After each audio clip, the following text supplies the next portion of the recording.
how to transfer PEPE from Metamask to Bybit on PC. Now, first of all, we need to get the withdrawal address of PEPE token from our Bybit account. Now, first of all, log into your account on Bybit and head over to Assets. Now, click on Deposits. After that, as you can see, select the crypto that you want to get the withdrawal address for. For example, this example, it will be PEPE.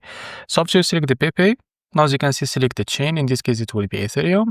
And as you can see, you can copy the withdrawal address of your token from here. Now go to Metamask to be able to transfer that token from there, as you can see. After that, make sure to select the Ethereum as a network first. And now you can find your token here, as you can see. So this is our token. Now click on it. And as you can see, click on send. And now from here, now just provide the withdrawal address that you copied from your Bybit account. And now scroll down. So because I don't have any fund, I can't type how much I want to transfer, as you can see.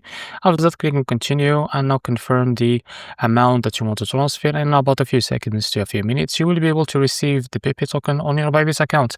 So this is how to transfer PEPE from Metamask to Bybit on PC. If you found this very helpful, please like and subscribe. See you next video.